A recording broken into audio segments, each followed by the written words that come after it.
코로나19 집단 감염이 발생한 괴산 순복음교회가 금지된 통성 기도를 하고 음식을 나눠 먹는 등 방역 수칙을 위반한 것으로 확인됐습니다. 부동산 규제를 피해 재건축 단지로 외지 자본이 몰려들고 있습니다. 충주의 한 재건축 아파트는 절반 가까이 사들였습니다. 어린이 보호구역 내 과속 단속 카메라가 낮잠만 자고 있습니다. 10대 중 4대는 실제 단속이 이뤄지지 않고 있습니다. 여러분 안녕하십니까? 계속해서 충북 지역 뉴스입니다. 목사와 신도 등 코로나19 집단 감염이 발생한 괴산 순복음교회와 관련해 인근 지자체와 경기도에서까지 30명에 가까운 확진 환자가 나오고 있습니다. 수십 명이 좁은 공간에 모여 금지된 통성 기도를 하고 환송회를 열어 음식을 나눠 먹는 등 방역 수칙을 어긴 것으로 드러났습니다. 정재영 기자의 단독 보도입니다. 괴산 순복음교회발 집단 감염이 발생한 건 목사 자녀와 신도 1명이 확진된 지난 12일입니다. 해당 교회를 전수검사했더니 목사 부부와 신도 가족 5명 등 27명이 나흘간 무더기 양성 판정을 받았습니다. 인근 증평과 청주는 물론 경기 평택과 의왕, 파주에서도 확진 환자가 나왔습니다. 접촉자인 청주 모교회 목사를 빼면 공무원을 포함한 감염자 모두 지난 9일에서 11일 사이 교회에 나온 신도들. 방역당국은 9일 있었던 통성기도에 주목하고 있습니다. 저녁에 밤에 왔다가 새벽에 나가는 사람은 또 새벽에 왔다가 점심에 나고 육성 소리만 나는 게 아니라 어떤 데는 악기 소리도 나요. 잠을 못 잘 때도 많았어요. 큰 소리로 말하는 통성기도는 침방울이 퍼질 우려가 커 마스크 착용 여부와 관계없이 종교시설 방역수칙상 금지되어 있는데 이 교회는 눈에 잘 띄지 않는 인근 야산에 별도의 기도실을 마련해 놓고 문제의 그날 목사 가족과 신도 20여 명은 한밤중에 이 공간에 모여 1시간 가까이 큰 소리로 기도를 한 것으로 조사됐습니다. 10평도 안 되는 좁은 공간에 그나마 있는 창문도 방음시설로 막힌 상태. 환기가 되지 않아 침방울이 급속도로 퍼진 건데 실제 내부 곳곳에서 코로나 바이러스가 검출됐습니다. 통성기도에는 소리가 외부로 나가지 않게 여기 이제 창문을 다 막고 모두 이제 완전히 산밀 환경으로 밀폐, 밀집, 밀접 이런 구조를 갖고 있습니다. 그리고 이틀 뒤 통성기도에 참여했던 신도 등 18명이 이번엔 교회에 모여 통닭과 케이크 등 음식물을 나눠 먹었습니다. 목사 자녀와 신도 1명의 미국 유학을 앞두고 장도식이라 부르는 환송회를 한 겁니다. 참석한 이웃교회 신도들도 감염됐습니다. 예배당 역시 바이러스가 나왔습니다. 같은 날 예배에서도 목사가 마스크 없이 설교하고 신도 간 거리 두기가 제대로 지켜지지 않은 정황이 발견돼 조사가 진행 중입니다. 이 교회로 인해 괴산 모든 종교시설의 대면 예배가 27일까지 전면 금지됐고 접촉자 수십 명이 격리된 상태.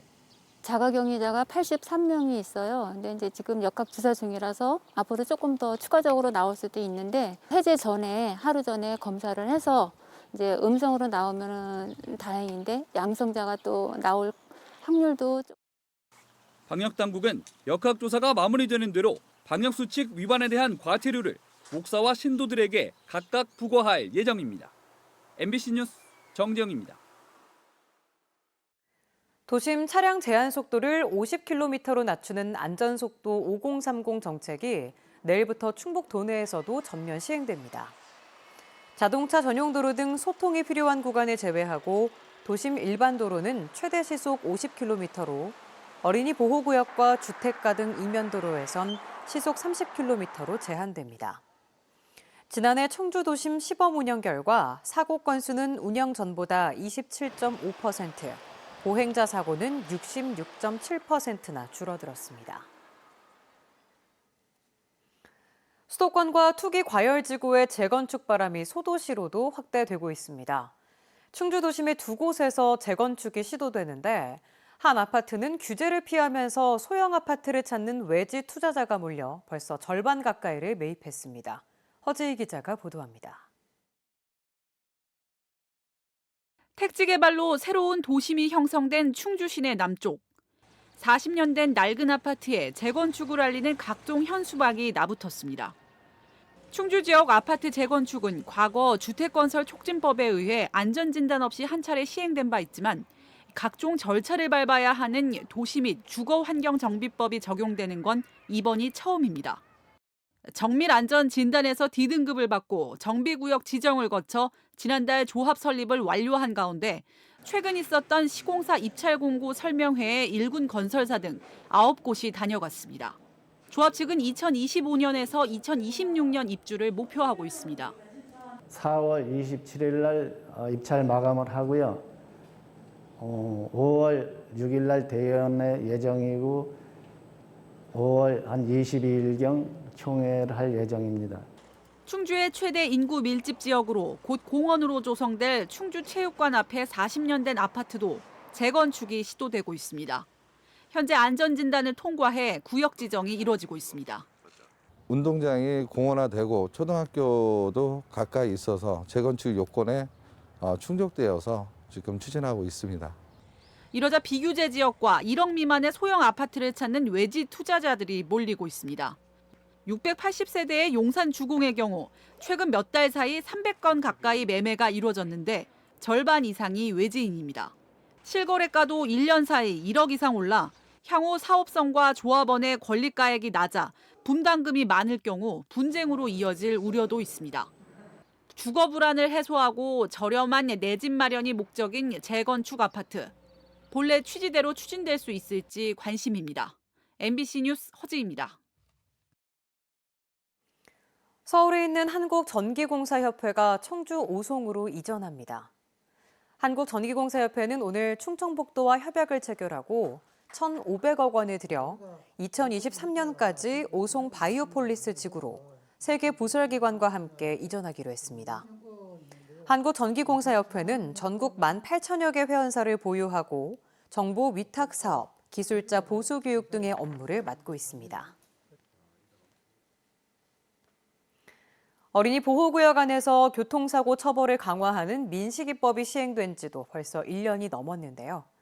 학교 주변에 과속단속 카메라도 대폭 늘어났지만 실제로 가동되는 카메라는 많지 않다고 합니다. 어떤 이유에선지 김영일 기자가 취재했습니다. 청주의 한 초등학교 앞 왕복 4차선 도로. 주변에는 어린이 보호구역을 알리는 안내판이 보이고 과속 단속 카메라도 설치됐습니다. 하지만 지금까지 실제 단속은 한 건도 이뤄지지 않았습니다. 안전해야 되는데 안전하지도 않고 이렇게 학교 앞이고 여기 애기들 많은데 쌩쌩 달리면 안 되니까 위험하니까. 다른 초등학교 앞에 설치된 과속 측정 장비도 사정은 마찬가지. 설치된 지 반년이 넘었지만 아직 과속 적발은 한 건도 못했습니다. 위험하니까요. 여기 속도도 줄이고 가야 되는데 30km라는 거 버젓이 있는데 안 지키고 가면 또 사고가 많이 일어나잖아요. 요즘에 안전사고가 가장 중요한데요. 지난해 청주 지역에 새로 설치된 무인교통 단속 카메라 78대가 같은 상황입니다. 합격 판정이 나고서부터 3개월을 시험 운영을 하고 그 3개월 뒤부터 이제 단속이 개시가 되는 거예요. 실제적으로. 장비 설치는 돼 있는데 지금 이제 고지서는 안 날아가는 거죠. 충북 전체로 보면 어린이 보호구역 과속 단속 카메라 가동률은 40.5%. 10대 가운데 6대는 실제 단속을 못하고 있습니다. 경찰이 운영하려면 먼저 측정이 정확한지 도로교통공단에서 인수 검사를 해줘야 하는데 이게 늦어지고 있기 때문입니다. 이게 한꺼번에 몰려갖고 한 번에 들어오는 바람에 그랬던 거고, 저희가 이제 인수검사만 하는 게 아니라 정기검사건도 있고 여러 가지가 있어갖고 그래서 그랬던 거거든요. 지난해 충북의 어린이 보호구역에서 발생한 어린이 교통사고는 모두 23건. 등굣길 안전을 지키겠다며 설치된 단속 카메라가 재구시를 못하고 있습니다. MBC 뉴스 김영일입니다. 라임 로비 의혹과 관련해 구속된 상태에서 재판을 받고 있는 윤갑근 전 국민의힘 충북도당 위원장에게 검찰이 징역 3년과 추징금 2억 2천만 원을 구형했습니다. 검찰은 공소 사실이 입증됐는데도 혐의를 부인하고 있다며 구형 이유를 밝혔고, 윤 전 위원장 측은 당시 우리은행장과 만난 건 사실이지만 청탁은 하지 않았다고 반박했습니다. 선고는 다음 달 7일 오전 서울 남부지법에서 열립니다.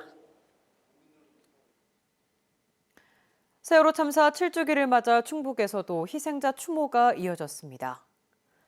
50여 개 지역 시민사회단체로 구성된 세월호 충북대책위는 기자회견을 열고 세월호 참사의 진상규명을 위한 독립적인 수사체계 마련을 촉구했습니다. 또 사회적 참사 특별조사위가 검찰 특별수사단의 수사 결과를 검증할 것과 재난 참사 예방을 위한 국회의 신속한 법안 처리도 요구했습니다. 소재, 부품, 장비의 국산화 지원 예산이 사업 3년째를 맞아 오히려 줄었습니다. 충청북도는 스타트업과 중소중견기업의 기술 개발을 지원하기 위해 다음 달 12일까지 과제를 접수하는데 올해 관련 예산은 20억 원으로 2019년 30억, 지난해 35억 원에 비해 줄었습니다. 충청북도는 코로나19 등으로 재정 여건이 좋지 않다며 추가로 예산을 확보하고 있다고 밝혔습니다. 북서쪽에서 찬 공기가 남하하면서 주말에 다시 꽃샘추위가 찾아오겠습니다. 청주기상지청은 대기 불안정으로 내일 도내 중북부 지역에 순간 초속 15m의 돌풍이 불고 천둥 번개를 동반한 소나기가 내리는 곳이 있겠다고 예보했습니다. 내일 아침 최저 기온도 1도에서 6도까지 내려가 북부를 중심으로 서리가 내리고 얼음이 어는 곳이 있겠다며 농작물 피해를 입지 않도록 유의해 줄 것을 당부했습니다. 음성군이 처음으로 관용차에 수소 전기차를 도입합니다. 음성군은 친환경 차량 보급률을 높이기 위해 조병옥 군수의 관용차를 수소 전기차로 교체하고 내구 연한이 끝나는 관용차를 순차적으로 친환경 차량으로 교체하기로 했습니다. 음성군의 관용차 가운데 7대는 전기차입니다. 충주시가 50만 원 구입한 돈에서 10% 할인되는 지역화폐 충주사랑상품권 200억 원어치를 추가 발행합니다. 충주 지역화폐의 1분기 판매액은 400억 원이며 올해 발행액은 1,000억 원으로 늘게 됩니다. 충주시는 이달부터 매달 판매 한도를 100억 원으로 정하고 다음 달부터는 만 14세 이상만 지역화폐를 구입할 수 있게 했습니다. 괴산군이 여름철을 앞두고 자연재해 예방에 100억 원을 투입합니다. 청천 구룡지구와 간물 안민, 구월지구, 연풍 원풍지구 등 4곳을 자연재해 위험 개선지구로 지정하고 하천 다리 정비와 저수지 신설 등의 사업을 진행합니다. 괴산군은 장마가 시작되는 6월 말 전에 주요 공정을 60% 이상 마칠 계획입니다. 산자부가 공모한 2차 전지 소재 부품 시험평가센터 구축 사업에 청주 오창이 최종 선정됐습니다. 변재일 의원은 충북 테크노폴리스와 LG 에너지솔루션 등 컨소시엄이 공모에 선정돼 사업비 304억 원 가운데 98억 원을 정부에서 지원받게 됐다고 밝혔습니다. 이번 공모에는 오창을 비롯해 대전과 전남 나주 등이 경쟁했습니다. 충청북도와 시군 합동으로 지방세 고액 상습 체납자를 관리하는 특별관리제가 운영됩니다. 특별관리 대상자는 110명, 체납액은 58억 원에 이릅니다. 충청북도는 4개 팀을 구성해 아파트 분양권과 각종 회원권, 가상자산 등을 조사해 체납액을 징수합니다. 체납 처분을 피하기 위해 제3자를 통해 허위 계약을 하거나 재산을 은닉하면 형사 고발도 가능합니다. 충북지역 뉴스였습니다. 고맙습니다.